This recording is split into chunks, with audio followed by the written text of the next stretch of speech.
और वर्दी जब पहनते हैं ना तो कहते हैं कि जब बेल्ट बंधती है तो कमर सीधी हो जाती है बिल्कुल आदमी। ये नहीं पता था कि रैंक बनाएगी। जो ये बोलते हैं ना कि एनसीसी के नंबर ऐसे मिल गए, उसके लिए हमें 2 साल खुद को रगड़ना पड़ता है। तो एनसीसी हर किसी के बस की बात तो है नहीं करना। सही बात है। और जब हर बार फेलियर, कभी फाइनल मेरिट से आउट, कभी फिजिकल आउट, तो एक ऐसा प्रेशर आ जाता है ना दिमाग पे कि बस अब खत्म करो इसे। पिताजी है नहीं मेरे, अंकल ने मुझे पढ़ाया है, मतलब वही बोलते हैं कि तुम्हारा लड़का मतलब इस एज में पहुंच गया, कब कमाएगा जाके। 2026 वाला एग्जाम निकालना है जीडी का, तो उसके लिए 3 सबसे चीज कहते हैं अगर किसी चीज को शिद्दत से चाहो तो पूरी कायनात उसे तुमसे मिलाने की कोशिश में लग जाती है। और मुझे पता है ये शाहरुख खान का डायलॉग है, ओम शांति ओम फिल्म का डायलॉग है, लेकिन इस डायलॉग को सच करके दिखाया है रियल लाइफ के शाहरुख खान, जिन्होंने एसएससी जीडी 2024 में रैंक 1 हासिल की है। और उन्हीं के साथ हमारे साथ हैं रैंक 9 राजवीर जी और रैंक 23 अफान जी। तो आप सभी का बहुत बहुत स्वागत है सबसे पहले तो टेक्स्ट बुक ऑफिस में। और सबसे पहले मैं यही जानना चाहूँगा आपसे कि ऑफिस में, अभी टेक्स्ट बुक ऑफिस में आके कैसा लग रहा है आपको, क्या आपका रिएक्शन है? सबसे पहले तो टेक्स्ट बुक ऑफिस में आके बहुत ही अच्छा लग रहा है, और आपका जो मतलब हमारे प्रति बिहेवियर है वो तो बहुत ही अच्छा है, इसके बारे में तो कह नहीं सकते। और यहाँ पे आकर बहुत अच्छा भी लगा, मतलब खुशी महसूस हुई कि सर ने हमारा इतना अच्छा वेलकम किया, बस यही है। Great great. काफ़ी अच्छा लगा। सारी टीम बहुत ही नॉर्मल बिहेव कर रही है, सबसे मिलकर अच्छा लगा, सबके साथ मस्ती भी की और खाना भी खाया साथ में। और टेक्स्ट बुक से बहुत पहले से मैं जुड़ा हुआ हूँ, तो सब कुछ बहुत अच्छा रहा और सारी टीम एक नंबर। एक नंबर। असल में क्या है ना कि जो पूरी टीम है वो भी कहीं ना कहीं जिस जर्नी से आप लोग गुजरे हो ना, वो कहीं ना कहीं एस्पिरेंट रहे हैं, तो मुझे लगता है एक जुड़ाव, एक कनेक्शन आपको फील ज़रूर हुआ होगा। आपको कैसा लग रहा है? मुझे पहले तो शुक्रिया है आपने जो इनवाइट किया हमें, और कई दिन हो गए हमें मिले ना थे, आपस में दूर दूर रहे थे, ड्यूटी भी अलग अलग पॉइंट पे थी, पहली बार मिले हैं दोस्तों से। हाँ। कई दिनों बाद, 2.5-3 महीनों के बाद मिले हैं पहली बार। इनसे भी मिलकर अच्छा लगा और आपसे भी मिलकर अच्छा लगा। अच्छा, तो कहीं ना कहीं टेक्स्ट बुक ने आपको एक बार फिर से मिला कई दिया। अलग अलग ड्यूटी पॉइंट रहे तो मिलते भी ना है, हाँ। कॉल पे ही बात हो है। हाँ। तो ट्रेनिंग टाइम पे ही एक साथ थे। हाँ, आज पहली बार इतना एक साथ हुए हैं हम सब। ट्रेनिंग आपकी कैसी रही? ट्रेनिंग में आपने जम के मज़े किए? कुछ ट्रेनिंग का कुछ मोमेंट अगर आप शेयर करना चाहो। मोमेंट शुरुआत में तो हार्ड लगा था, लेकिन बाद सब नॉर्मल हो गया था उस पर। तो पहले उसमें माहौल में डलना वगैरह, हमें मज़ा आ रहा था। लास्ट में पीओपी भी अच्छी यादें थी पीओपी की। मतलब बाकी लोगों ने बताया कि स्टार्टिंग के 1-2 महीने लगता है कि यार कहाँ फंस ये गए 2 अपन। वीक ऐसे लगा कि कहाँ आ गई, अलग जुड़ाव कट गया था।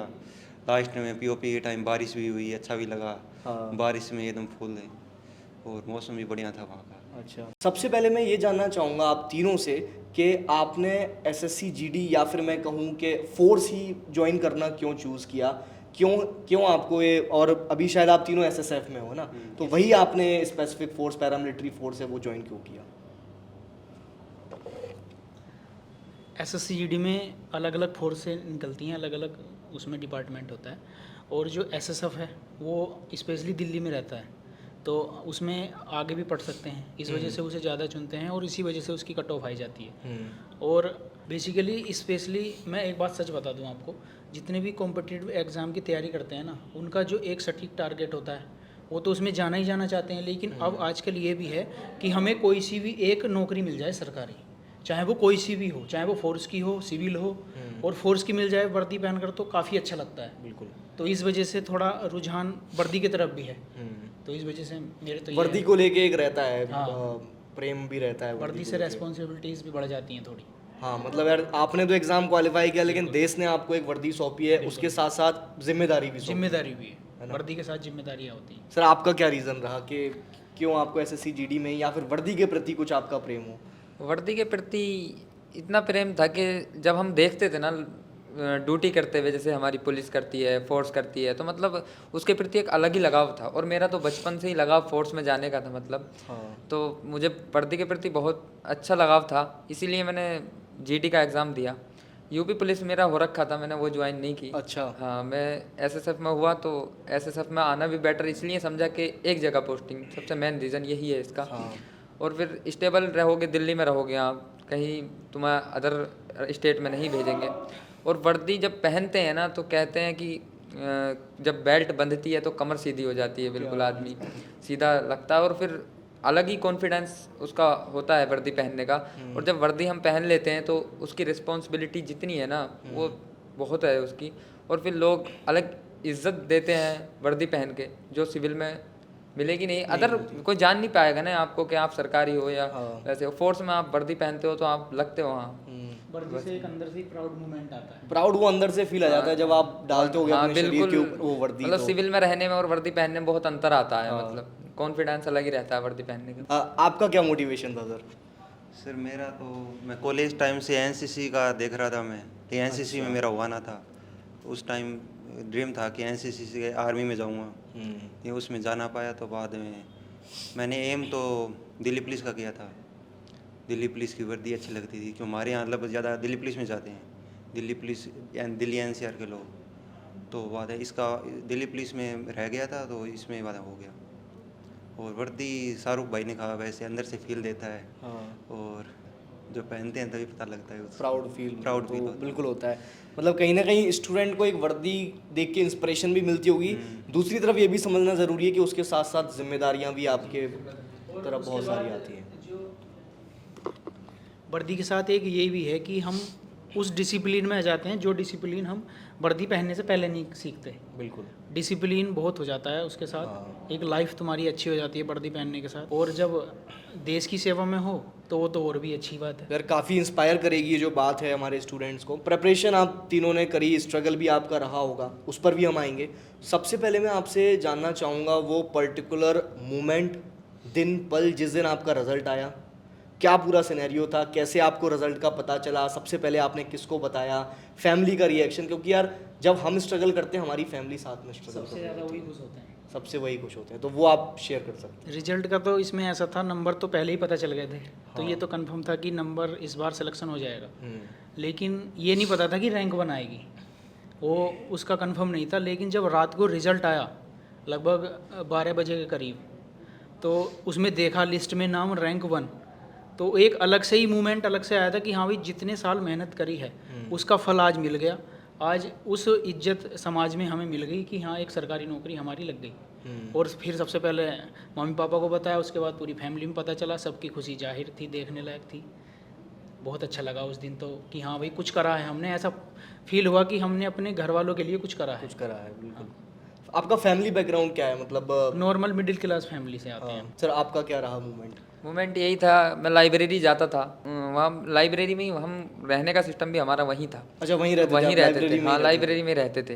तो हम उस दिन क्या हुआ, बारिश हुई थी शायद, कुछ ऐसे ही था। तो हम घर पर रुक गए वहाँ, हम लड़के जाते थे। तो मेरे फ़ोन में रिचार्ज नहीं रखता था मैं, क्योंकि लाइब्रेरी से चलाता था। तो फ़ोन में रिचार्ज नहीं था, रात में नींद जल्दी आ गई, मुझे पता नहीं चला रिजल्ट रात में आया। सुबह में मेरे दोस्त की कॉल आई कि हुआ या नहीं हुआ। मैंने उससे बोला नहीं होने का तो कोई मतलब है नहीं, नंबर पहले ही पता चल गए थे। बस ये है पोस्ट कौन सी मिली हो या नहीं बता सकता। फिर मैंने रिज़ल्ट चेक किया सुबह में। रिज़ल्ट चेक करने के बाद तब मैंने अपना नाम देखा, और पोस्ट प्रेफरेंस मतलब ABCD की तरफ डाली जाती है, तो H पे SSF होती है। और H देखते ही मतलब H, हाँ खुशी का ठिकाना नहीं था कि दिल्ली मिल गई, मतलब SSF मिली है तो दिल्ली में रहेंगे हम।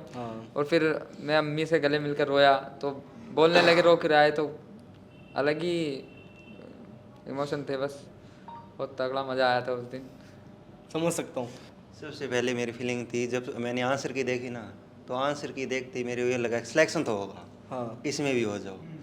क्यों पहले आंसर की से पता लग जाए, मैं आप ही बता दे उनका इतने नंबर से हो जाए, आपकी वो कट ऑफ वाली वीडियो आती है इतने में तो हो जाए। और दूसरी मेरी सबसे बड़ी खुशी हुई थी जब फिजिकली बाद मेडिकल हुआ था ना, मैं मेडिकल से बात छंट गया तो वहाँ नंबरों का कोई फ़ायदा ना है, कितने ही नंबर हो चाहिए। तो सबसे ज़्यादा खुशी मेरे मेडिकल पास होने पे हुई थी। मैं मेडिकल पास हो गया, उस दिन पता लग गया था मैं नौकरी तो लग जाऊँगा। CS मिलेगी या SSF मिलेगी। जी भाई नॉर्मलाइज स्कोर आया ना, तो SSF का पक्का भरोसा था। और रिजल्ट तो मैंने सुबह 11 बजे देखा था। अच्छा रात को आया था रिजल्ट, और उस वक्त तो सब सो ही रहे थे यार। मेरे भी एक दोस्त ने दिल्ली पुलिस में है वो सिलेक्टेड, उसने मुझे फ़ोन करा था रात को कि शाहरुख देख तेरा नंबर आ गया, रिजल्ट आ गया, तेरी रैंक 1 आई है। वो दिल्ली पुलिस में है, उसने मुझे फ़ोन करा रात को। क्या बात है। तो बढ़िया रहा। मतलब ये मोमेंट हर स्टूडेंट के लाइफ में है ना, एक टर्निंग पॉइंट होता है कि जिस एक पर्टिकुलर दिन के लिए आप मेहनत कर रहे हो तो उसके बाद फिर सारी चीज़ें बदल जाती हैं। आप में से कोई NCC में से भी आप थे ना NCC में, और आपके शायद रॉ मार्क्स 155 समथिंग थे। और हाँ मेरे रॉ मार्क्स हाँ। 155.5 थे। हाँ, और फाइनल नॉर्मलाइज स्कोर आपका 171 था। वहाँ 171। अच्छा, मेरा एक छोटा सा सवाल ये है, और इसलिए भी मैं पूछ रहा हूँ क्योंकि अभी सीपीओ का भी रिजल्ट आया था, और एनसीसी के मार्क्स को लेके बहुत कंट्रोवर्सी उसके अंदर हुई कि भाई एनसीसी के मार्क्स जुड़ गए इसलिए आपकी रैंक आ गई, है ना। और लगता है कि यार एनसीसी के मार्क्स ऐसे ही मिल जाते हैं क्या, तो उसके बारे में आप क्या कहना चाहेंगे कि भाई उसका भी तो एक स्ट्रगल आपका है ना, जो एनसीसी में आपने मेहनत करी है, रगड़ा है अपने आप को। पहली बात तो जो ये बोलते हैं ना कि एनसीसी के नंबर ऐसे ही मिल गए, उसके लिए हमें 2 साल खुद को रगड़ना पड़ता है।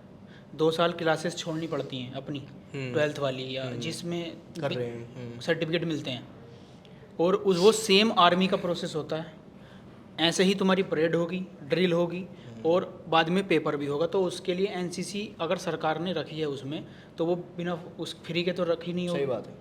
जो बेनिफिट हमें दिया है, तो हम बेनिफिट लेंगे। हमने एनसीसी लगाई है तो हमारे मार्क्स चाहे ज़्यादा हों या कम हों, उससे क्या फ़र्क पड़ता है, क्योंकि एनसीसी बहुत मुश्किल से मिलती है, मैं तो ये कहूँगा कॉलेजों में भी। बिल्कुल, हाँ। सही बात है। और जैसे आपका रॉ स्कोर एक रहा होगा, बच्चों के मन में बहुत डर रहता है कि यार अब रॉ स्कोर तो मेरा आ गया, नॉर्मलाइज में कम होगा, ज़्यादा होगा, तो आपके मन में क्या था कि भाई। आज तक तो मैंने जितने भी एसएससी के एग्ज़ाम्स निकाले, हाँ, लगभग 8-9 एग्ज़ाम्स मैंने निकाले, निकाले हुए हैं आपने, और वो मार्क्स भी आए, तो कभी मेरे नंबर घटे तो नहीं, बड़े ही हैं। बढ़े ही हैं हर बार। हाँ, और इस बार तो आपके टोटल से भी ज़्यादा पहुंच गए नंबर, 171 जो नंबर आपके एसएससी पहुंच गए। जीडी 2022 वाला था, हाँ, तो उसमें मेरा नॉर्मलाइजेशन जो मिला था मुझे 1 नंबर का मिला था। 1 नंबर। तो तब भी मैं दोष दे सकता था सबको कि मुझे 1 का मिला है, हाँ, तो वो किस्मत की बात होती है। आपका क्या है नॉर्मलाइजेशन को लेके अगर मैं बात करूँ तो।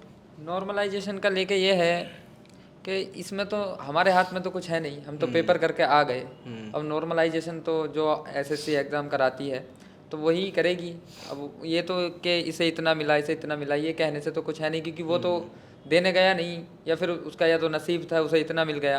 तो इसलिए तो दोष देना खराब है। और एनसीसी के लिए बोलते हैं लोग कि एनसीसी से इसके इतने नंबर पहुंच गए, तो एनसीसी हर किसी के बस की बात तो है नहीं करना। सही बात है। जो बोलते हैं उन्होंने नहीं की होगी, वहाँ भी ध्यान देना पड़ता है। स्कूल से करते हैं या फिर ग्रेजुएशन में जब आते हैं जब करते हैं, तो एनसीसी ऐसे तो मिलने वाली है नहीं, क्योंकि हमारे पास भी नहीं है। और एनसीसी का दुख हमें है कि हमें करनी चाहिए थी। क्योंकि हर किसी की बात नहीं है, बस की बात नहीं है कि एनसीसी कर ले।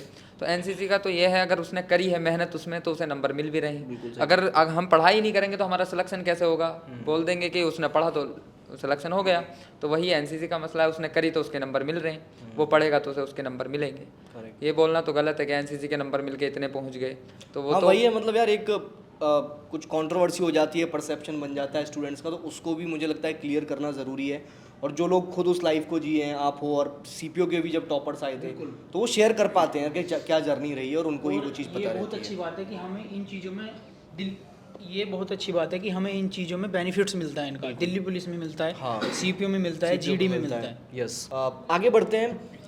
रिजल्ट का हमने जाना, आपके लिए सबके लिए इंस्पायरिंग मोमेंट तो होता ही है। प्रेपरेशन के दिनों की बात करते हैं कि क्या आपका स्टडी रूटीन रहता था और क्या संघर्ष आपका उस दौरान रहा।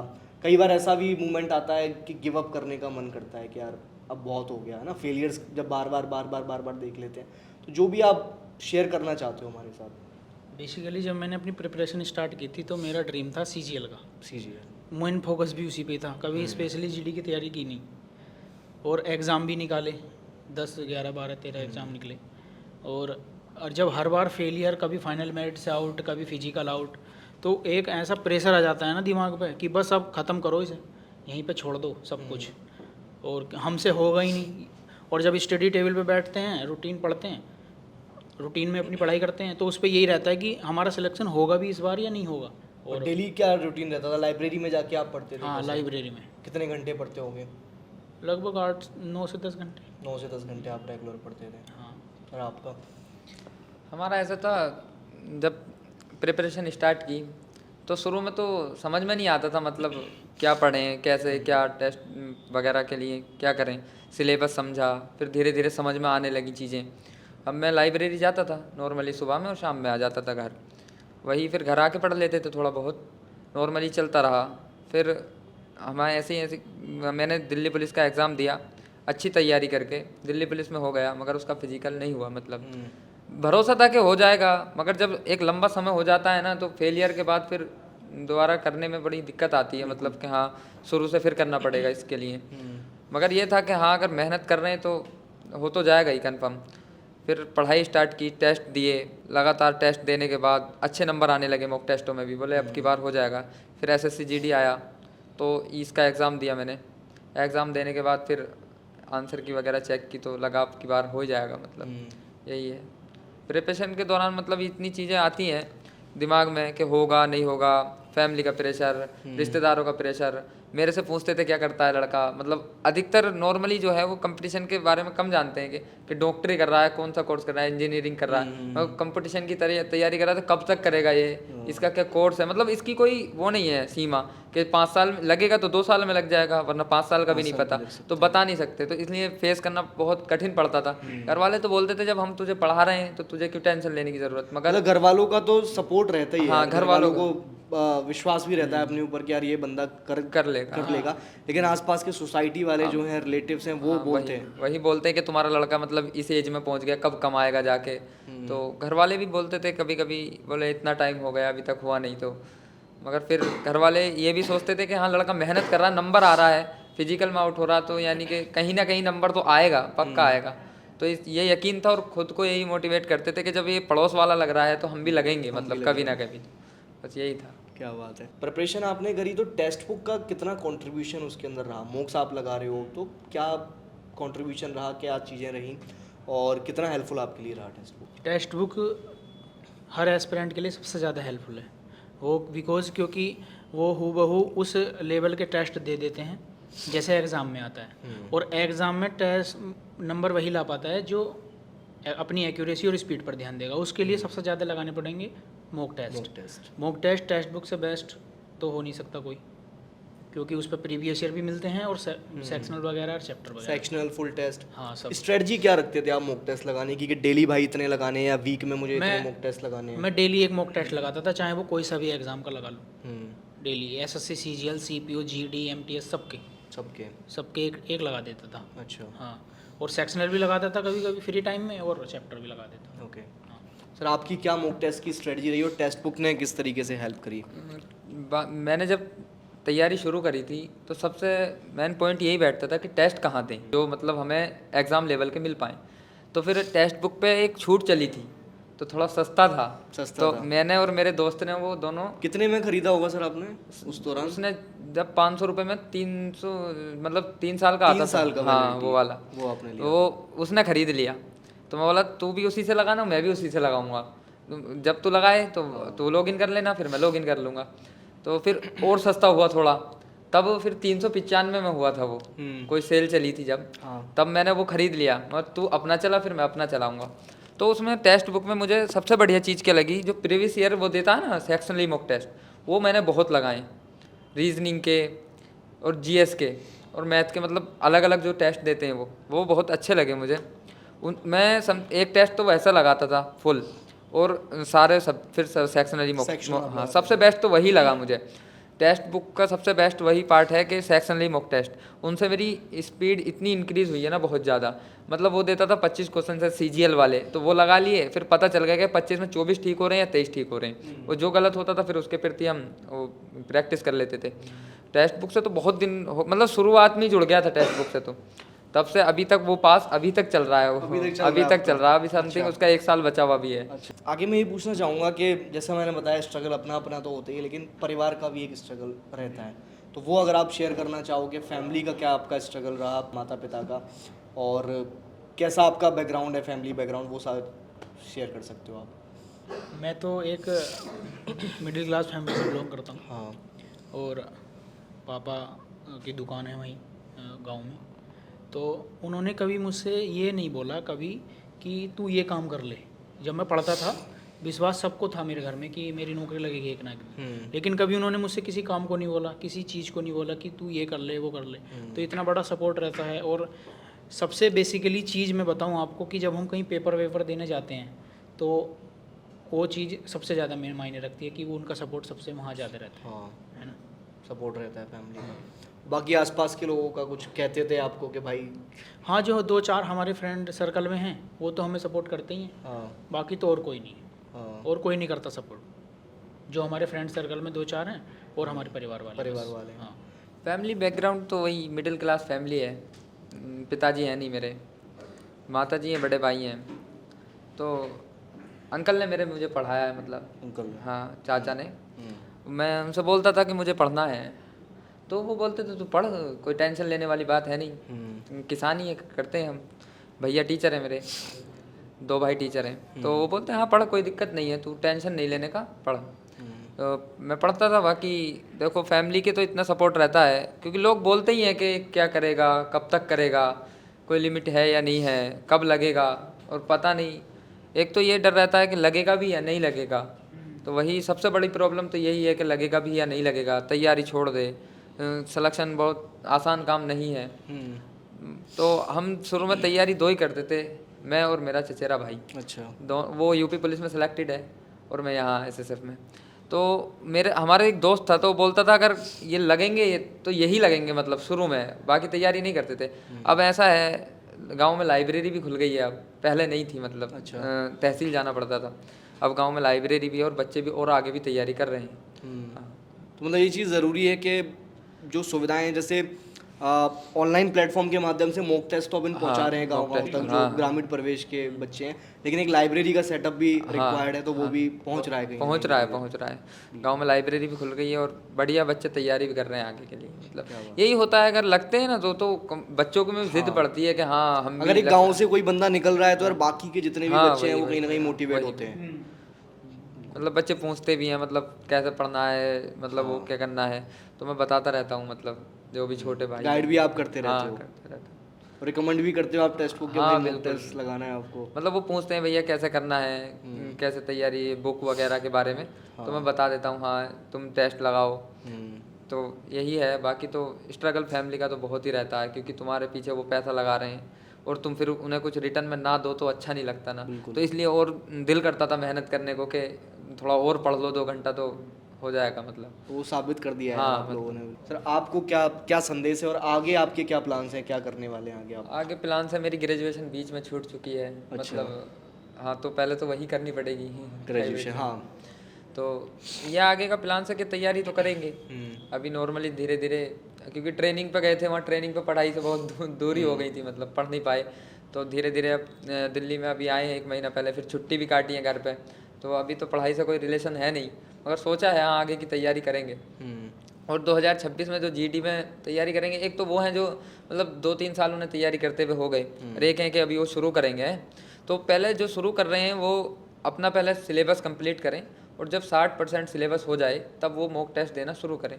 मॉक टेस्ट में फिर पता लगाएं उनका सब्जेक्ट कौन सा वीक चल रहा है, टॉपिक कौन सा वीक चल रहा है। अगर मैथ में जैसे वो परसेंटेज में क्वेश्चन कट रहा है तो पहले वो देखें टाइप में कौन सा कट रहा है, तो फिर उसकी पहले प्रैक्टिस करें और फिर वह टेस्ट लगाए। यही है, और सिलेबस साथ साथ चलने दे। और जो पुराना है जिसे 2-3 साल हो गए, वो तो रेगुलर मॉक टेस्ट दे एक, और फिर उसे एनालिसिस करे, क्योंकि मॉक टेस्ट देने में फ़र्क नहीं पड़ता कि तुम कितने मॉक टेस्ट दे रहे हो, फ़र्क ये पड़ता है कि तुम एनालिसिस कितना रहे हो। जैसे अगर तुमने 60 मिनट का मॉक टेस्ट दे लिया तो समथिंग उसे 120 मिनट एनालिसिस करने में दोगे, तब तुम्हारा वो मॉक टेस्ट सफल होगा। क्योंकि तुम एक एक क्वेश्चन पढ़ो, क्योंकि क्वेश्चन बहुत से तुक्के में ठीक हो जाते हैं, जो कि वहाँ तुम्हारे पेपर में ना हुआ तो वो देखो कि मुझसे तुक्के में ठीक हुआ है कि मैंने करके ठीक करा है। जैसे जीएस में तुक्का मार दिया कि हाँ ये हो सकता है, तो उसे पढ़ो, और जो तुम्हारा क्वेश्चन गलत हो रहा है पहले उसे कॉपी में नोट डाउन करो, क्योंकि पीवाईक्यू ही पूछे जाते हैं अधिकतर। तो उसे कॉपी में नोट डाउन करो और उस टॉपिक को देखो, फिर उस टॉपिक को पढ़ो। उस टॉपिक में भी देखो कि टीचर ने पढ़ाया है नहीं पढ़ाया। अगर नहीं पढ़ाया तो तुम्हारे से भी बाहर है वो, अगर पढ़ाया तो बोले मेरे से गलती हुई है, उसे रिवीजन करो। मेन चीज़ है रिवीजन, सबसे तगड़ी चीज़ है रिवीजन करो। जीएस का तो जितना रिवीजन करोगे, पीवाईक्यू पढ़ोगे, इतना ही तुम्हारा इंप्रूव होती चली जाएगी। जीएस में मुझे सबसे ज़्यादा डर लगता था, क्योंकि जीएस मेरी सबसे ज़्यादा ही कमज़ोर थी। मेरे मैथ में रीजनिंग में कभी नंबर ही नहीं कटे। मैंने कितने दिल्ली पुलिस दिया, जीडी दिया, मैथ में रीजनिंग में नंबर नहीं कटने देता था। मगर जीएस कभी कभी ऐसा होता था जैसे ऊपर चली गई, कभी कभी नीचे आ गई, वो मेंटेन करना बड़ा मुश्किल था। तो इसीलिए मैं जीएस पे ज़्यादा ध्यान देता था। तो अपना सब्जेक्ट कोई भी है तुम्हें पता चल जाएगा मेरा कौन सा कमज़ोर है। मैं हिंदी में कमज़ोर नहीं मानता था, मैथ में भी नहीं, रीजनिंग में भी नहीं, मगर जीएस में मुझे बहुत डर लगता था। अगर मेरा जीएस सुधर गया तो रैंक ऊपर, अगर बिगड़ गया तो रैंक नीचे, वही था। आप तीनों ने हिंदी ही अटेम्प्ट किया था? Hindi attempt exam. हाँ, आपका क्या मैसेज रहेगा बच्चों के लिए? और राजवीर और अफान ने टोटल बता ही दिया है, स्ट्रेटजी बता सेम दी है। वही स्ट्रेटेजी है। हाँ। और अगर तुम्हें 2026 वाला एग्ज़ाम निकालना है जीडी का, 70 से 75 दिन बचे हुए हैं, तो उसके लिए 3 सबसे चीज़ हैं। वो टॉप पे रखनी है। एक तो प्रैक्टिस, रिवीजन और मॉक टेस्ट, इन तीन चीज़ों को 75 दिन डेली करना है। और जो तुम्हारा सिलेबस है अगर कंप्लीट नहीं हुआ है तो उसको कंप्लीट कर लो, और जो पहले से तैयारी कर रहे हैं उनके लिए तो और भी आसानी है। 75 दिन में आपका आसानी से हो जाएगा। लगभग 60 से 70 मॉक टेस्ट आप लगा कर जाओगे तो सिलेक्शन के चांस हैं। बाकी तो सारी स्ट्रेटेजी इन दोनों ने बताई दी है हाँ कि कैसे कैसे क्या करना है, सब चीज़ें। गुड। जहाँ अच्छा, टेक्स्ट बुक के लिए कोई एक वर्ड आप तीनों को बोलना हो? मेरे लिए ये अच्छा लगा, क्वेश्चनों का अपार भंडार है। कितने भी क्वेश्चन किसी कौन सी सीरीज की देख लो। मैं तो मुझे जीके में अच्छा बनना था तो मैं सीपीओ के लिए स्पेशली सीपीओ का है ना जीके का 50 क्वेश्चन आते हैं, मैं वो लगाता था 50 क्वेश्चन ओनली। तो सीपीओ में हर एक सब्जेक्ट से 3 या 4 क्वेश्चन पूछे जाए। और जो इस जेडी में है इसमें 20 क्वेश्चन आए, इसमें कोई सब्जेक्ट छूट जाए, कोई कुछ भी हो जाए। इसलिए मैंने तो क्वेश्चन का अपार भंडार है टेक्स्ट बुक, यही है मेरे लिए। चलो बढ़िया यार। मतलब अगर टेक्स्ट बुक की बात की जाए ना, text book is the best platform test के लिए। और मतलब इतनी चीज़ें तुम्हें दे देगा ना, तुमसे इसके क्वेश्चन कभी जीएस के ख़त्म होंगे ही नहीं। और कितनी प्रैक्टिस कर लेना, और जितने ये टेस्ट देता है वो देता है, सेक्शनली टेस्ट देता है, फुल टेस्ट देता है, और फिर इंक्रीज भी कर देता है। इतनी सुविधाएं टेक्स्ट बुक के, इसके लिए एक वर्ड बनाया जाए ना, बहुत तगड़ा वर्ड है, text book is the best test के लिए। मुझे टेक्स्ट बुक की सबसे बढ़िया बात जो लगी है वो लगी है इसके क्वेश्चन का जो समरी होती है नीचे वाली, वो क्लिक करनी चाहिए सबको, वो पढ़नी चाहिए। उससे क्वेश्चन फंसते हैं, उससे डायरेक्ट क्वेश्चन आ जाता उससे डायरेक्ट क्वेश्चन फंसते हैं। और अगर वो समरी नहीं पढ़ोगे नहीं, जी के वगैरह की या मैथ में जो उसका कैलकुलेशन होता है तो उससे डायरेक्ट क्वेश्चन फंसते हैं, वो ज़रूर करना चाहिए। बाकी टेक्स्ट बुक तो बेस्ट है ही। खरीद लें, इससे फ़ायदा ही है। फ़ायदा तो इतना है कि अगर तुम अच्छे से एनालिसिस करोगे, समरी के बारे में बताया ना इसने, समरी पूरा टॉपिक क्लियर कर देती है उसकी।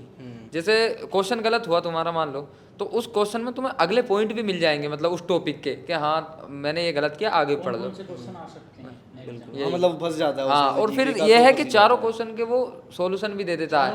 हाँ बेस्ट तो ये है, चारों का देते हैं एक साथ। वही है। चलो यार बढ़िया। एक मेरा आखिरी क्वेश्चन रहेगा, ठीक है, बीच में ही आप माइक लो, आप बोलो कुछ। टेक्स्ट बुक के लिए मेरा ये है कि जो लाइव मॉक आते हैं ना, तो मान लो 28 को आएगा, ऐसे लगता है कि 2 तारीख को आएगा मॉक, वो सबसे मज़ेदार हुआ है। जो पहले से प्री लोडेड होते हैं ना, वो तो हर कोई दोबारा रिपीट कर देता है, उसमें पता ना चलता। लाइव का एक अलग ही मजा है। लाइव का उनका तो मज़ा आता है। उनका 25 को दिया है मैंने, 28 को आएगा, 28 के लिए तैयारी कर रहा हूँ मैं। वो कितने बजे खुलेगा? सुबह खुलेगा, सुबह खुलते ही लगभग उसमें 30 या 40 हज़ार तो दे दें उस दिन ही, बाद तो वो 1.5 लाख पे पहुँच जाए, 1.5 या 2 लाख पे, तो उसमें मज़ा आता है लाइव मॉक में। और टेक्स्ट बुक का मैंने पहले पास खरीदा था ना, तो मुझे ऐसा लगा कि मैंने पैसे ज़्यादा दे दिए। अच्छा। वो था 229 रुपये था ऐसे ही। जब मैं 3 साल वाला लिया था ना, वो मुझे पड़ा था 300 कितने में। तो जैसे आपने टेक्स्ट बुक का सब्सक्रिप्शन लिया, कुछ 300 रुपये, 350 रुपये, उससे भी कम में लिया होगा, वो एक आपका इन्वेस्टमेंट रहा। अब सिलेक्शन आपका हो गया, रिटर्न आपको एक तरह से कितना मिल रहा है उसका? रिटर्न तो रिटर्न ही रिटर्न है सब।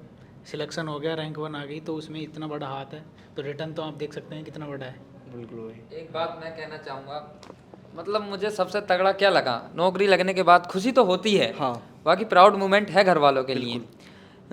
जब मैं तैयारी करता था तो जैसे मेरे फ़ोन का रिचार्ज ख़त्म होता था, तो नॉर्मली मैं घर वालों से बोलता था रिचार्ज ख़त्म हो गया, तो बोले हाँ चल करा देंगे, मतलब क्या करा लेना।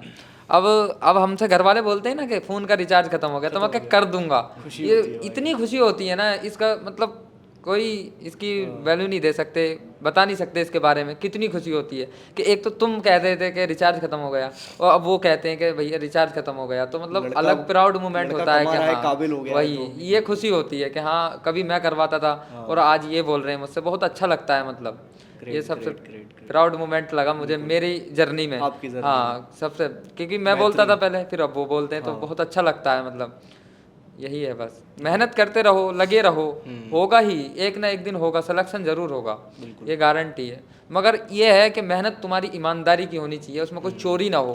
खुद को ऐसा नहीं लगना चाहिए कि तूने मेहनत नहीं की। मैं ये सोचता था अगर मैं ना भी लगूंगा ना, तो मेरे घर वाले या मुझे कभी ये नहीं लगेगा कि तूने चोरी की है मेहनत में। मेहनत मेरी पूरी थी। मतलब जो मेहनत कर रहा होता है ना, उसे भी अपने आप में हाँ, पता मतलब चल जाता है खुद कि को पता लग जाता है कि मैं चोरी कर रहा हूँ या मेहनत कर रहा हूँ। बिल्कुल, क्योंकि हम लाइब्रेरी में जाते थे ना, तो बाहर बेसमेंट में लाइब्रेरी थी, बाहर आंधी आए, तूफान आए, बारिश आए, कुछ आए, सुबह बैठ के फिर शाम में ही निकलते थे कि हाँ अब घर जाना है, बस यही था। लंच भी वहीं सीट पे, क्लास चला लिया, कुछ कर लिया, वहीं देखा। तो यही अंतर होता है भाई, जिनका सिलेक्शन नहीं हुआ और जिनका हो गया, एकदम डेडिकेटेड आपको डेली रहना पड़ता है, कंसिस्टेंट आपको रहना पड़ता है। यही है।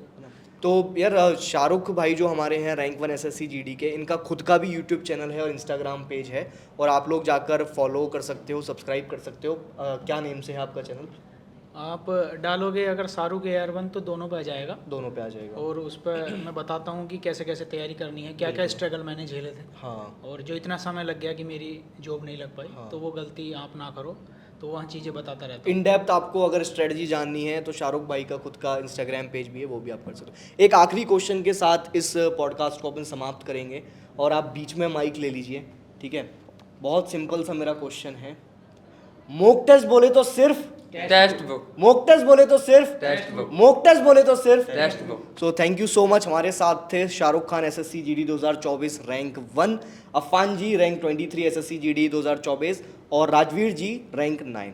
आप सबसे बात करके बहुत मज़ा आया, और जब ये वीडियो देखेंगे स्टूडेंट 2026 वाले और भी जो आगे प्रिपरेशन कर रहे हैं, तो कहीं ना कहीं आपकी जर्नी उनको इंस्पायर करेगी।